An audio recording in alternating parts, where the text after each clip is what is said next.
ये आकाशवाणी का भोपाल केंद्र है। प्रस्तुत हैं प्रादेशिक समाचार। नमस्कार, समाचारों के साथ मैं संयुक्ता बनर्जी।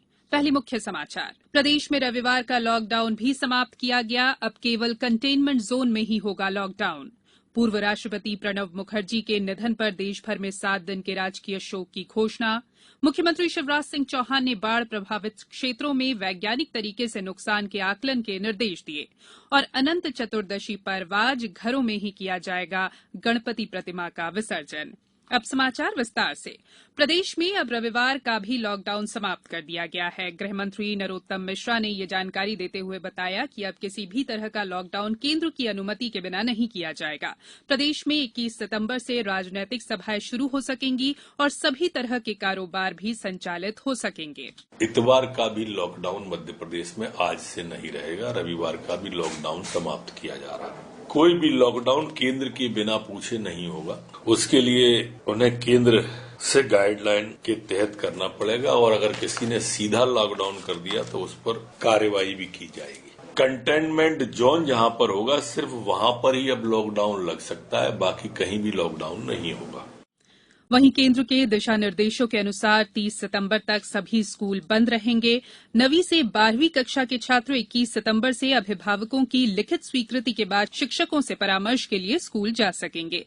यह छूट कंटेनमेंट क्षेत्र में लागू नहीं होगी। ऑनलाइन अध्यापन और उससे संबंधित अन्य कार्यों के लिए स्कूलों के 50% शिक्षक और गैर शिक्षण स्टाफ भी 21 सितंबर से उपस्थित रह सकेगा।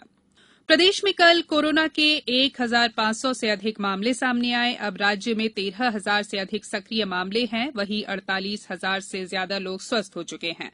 इंदौर में कल सबसे ज्यादा 272 नए मरीज सामने आए। वहीं ग्वालियर में 195, भोपाल में 189, जबलपुर में 135 नए संक्रमित मिले हैं। मुरैना में 21, उज्जैन में 15, अशोकनगर में 14, झाबुआ में 5, सागर में 20 नए मामले सामने आए हैं। खंडवा में कल कोरोना से एक व्यक्ति की मृत्यु हो गई। वहीं 8 लोगों को बीमारी से स्वस्थ होने पर अस्पताल से छुट्टी दे दी गई। भारत रत्न पूर्व राष्ट्रपति प्रणब मुखर्जी का कल दिल्ली के सैन्य अस्पताल में निधन हो गया। वे 84 वर्ष के थे। 2012 से 2017 तक देश के 13वें राष्ट्रपति रहे स्वर्गीय मुखर्जी की गिनती देश के कुशल नेताओं में होती रही है। उनके निधन पर शोक व्यक्त करते हुए राष्ट्रपति, उपराष्ट्रपति, प्रधानमंत्री और मुख्यमंत्री शिवराज सिंह चौहान ने उन्हें मां भारती का गुणी और राष्ट्र के प्रति समर्पित पुत्र बताया। इस मौके पर देश भर में 7 दिन के राजकीय शोक की घोषणा की गई है। राज्य के सूक्ष्म, लघु और मध्यम उद्यम मंत्री ओम प्रकाश सकलेचा ने कहा है कि राज्य सरकार निवेश को लुभाने और चीन से आयात कम करने के लिए प्रयास कर रही है। पेश है एक रिपोर्ट। इंदौर में मीडिया कर्मियों से बात करते हुए मंत्री श्री सकलेचा ने कल बताया कि राज्य में खिलौना, फर्नीचर, बिजली के उपकरण और दवा निर्माण इकाइयों को प्रोत्साहित किया जाएगा। इस बीच मध्य प्रदेश सरकार राज्य की 1000 बीमार इकाइयों को पुनर्जीवित करने की योजना पर भी काम कर रही है, जो वित्तीय संकट, उत्पादन तकनीक, बाजार के कारकों, श्रमिक मुद्दों और अन्य कारणों से बंद हो गई हैं और अब उनके मालिक उन्हें फिर से शुरू करना चाहते हैं। राज्य सरकार रक्षा अनुसंधान और विकास संगठन डीआरडीओ के साथ भी बातचीत कर रही है, जिससे अगले 45 दिनों में इंदौर या भोपाल में डीआरडीओ के साथ एक बड़ा सेमिनार आयोजित किया जा सके। श्री सकलेचा ने कहा कि राज्य सरकार रक्षा उत्पादन में निवेश को आमंत्रित करने की कोशिश भी कर रही है। संजीव शर्मा, आकाशवाणी समाचार, भोपाल। संसद का वर्षाकालीन सत्र 14 सितंबर को शुरू होगा और 1 अक्टूबर को संपन्न होगा। लोकसभा सचिवालय द्वारा जारी एक अधिसूचना में कहा गया है कि राष्ट्रपति रामनाथ कोविंद ने लोकसभा का सत्र इस महीने की 14 तारीख से 9 बजे बुलाने को कहा है। राज्यसभा भी इसी दिन लेकिन अलग वक्त बैठक करेगी। कोविड-19 महामारी की रोकथाम के दिशा निर्देशों को ध्यान में रखते हुए दोनों सदनों को अलग अलग समय पर बैठकें शुरू करने को कहा गया है। कोविड-19 की वजह से पहली बार किए जा रहे कई नए इंतजामों को पूरा करने के लिए तैयारियां पूरे जोरों पर हैं। इनमें सभी सांसदों की स्वास्थ्य जांच, लोकसभा और राज्यसभा की बैठकों का अलग अलग समय पर आयोजन करना और एक दूसरे के बीच दूरी बनाए रखने के नियम का पालन करने के लिए दीर्घाओं और कक्षों का इस्तेमाल भी शामिल है।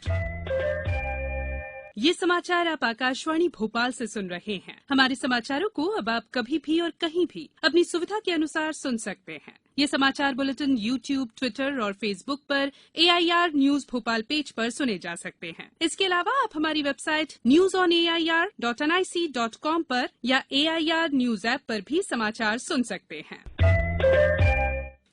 ब्रेक के बाद समाचारों में एक बार फिर आपका स्वागत है। मुख्यमंत्री शिवराज सिंह चौहान ने कहा है कि बाढ़ का पानी उतरते ही फसलों, मकान और सामान के नुकसान का सर्वे किया जाएगा और हर संभव मुआवजा दिलाया जाएगा। उन्होंने कल होशंगाबाद जिले के बालाभेट और सीहोर जिले के ग्राम नीलकंठ सहित बाढ़ प्रभावित विभिन्न गांवों का दौरा करते हुए पीड़ितों से बातचीत की और उन्हें शासन की ओर से सभी तरह की सहायता पहुंचाने का आश्वासन दिया।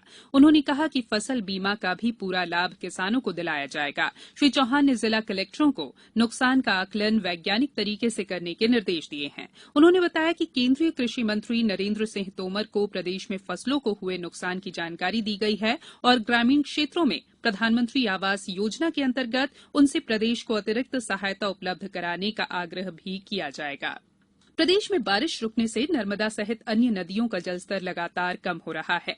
हालांकि अभी भी बाढ़ प्रभावित क्षेत्रों में पानी भरा हुआ है और लोगों को समस्याओं का सामना करना पड़ रहा है। होशंगाबाद में नर्मदा नदी में इस साल बाढ़ की जो स्थिति बनी वैसी पिछले कई वर्षों में नहीं देखी गई थी। इसके बीच भी स्वास्थ्य विभाग ने बांद्राभान सहित विभिन्न बाढ़ प्रभावित क्षेत्रों में लोगों तक दवाओं सहित आवश्यक सेवाएं पहुंचाई। मैं अनामिका वर्मा स्वास्थ्य विभाग से हूँ। हम लोगों ने हिम्मत करी और अपनी जान जोखिम में डालकर हम लोग मोटर बोट से बांद्राभान पहुँचे। वहाँ हमने उनका सबका टेम्परेचर लिया, दवाइयाँ वितरण करी, जिनको चोट लगी थी उनके घावों की मरहम पट्टी करी, उनको खाना उपलब्ध कराया, पैकेट्स दिए और सबको सांत्वना दी। और जो परिवार आने के इच्छुक थे उनको हम अपने साथ मोटर बोट से बाहर भी लाए हैं। प्रदेश में भी आज विभिन्न केंद्रों पर इंजीनियरिंग संस्थानों में प्रवेश की परीक्षा जेईई मेन्स शुरू हो रही है। राष्ट्रीय परीक्षा एजेंसी एनटीए द्वारा आज से 6 सितंबर तक 660 केंद्रों पर होने वाली इस परीक्षा में करीब 9.5 लाख परीक्षार्थी शामिल हो रहे हैं। इंदौर में 3 परीक्षा केंद्रों में 8,000 से अधिक परीक्षार्थी शामिल हो रहे हैं। इसमें सोशल डिस्टेंसिंग सहित कोरोना को देखते हुए विभिन्न स्वास्थ्य संबंधी उपाय किए गए हैं। राज्य सरकार ने परीक्षार्थियों के आने जाने के लिए निःशुल्क वाहन की व्यवस्था भी की है। महिलाओं और बच्चों के पोषण स्तर की बेहतरी के उद्देश्य से आज से राष्ट्रीय पोषण माह की शुरुआत हो रही है। पोषण माह 2020 2 मुख्य उद्देश्य पर आधारित है। पहला, अति कुपोषित बच्चों को चिन्हित और उनकी मॉनिटरिंग करना तथा दूसरा, किचन गार्डन को बढ़ावा देने के लिए पौधरोपण अभियान है। प्रदेश स्तर पर इस वर्ष पोषण माह के दौरान विभिन्न गतिविधियों का आयोजन किया जाएगा। गौरतलब है कि वर्ष 2018 में प्रधानमंत्री नरेंद्र मोदी ने पोषण अभियान को प्रारंभ किया था। इसका मुख्य उद्देश्य जन आंदोलन और जन भागीदारी से कुपोषण को मिटाना है। आज अनंत चतुर्दशी है।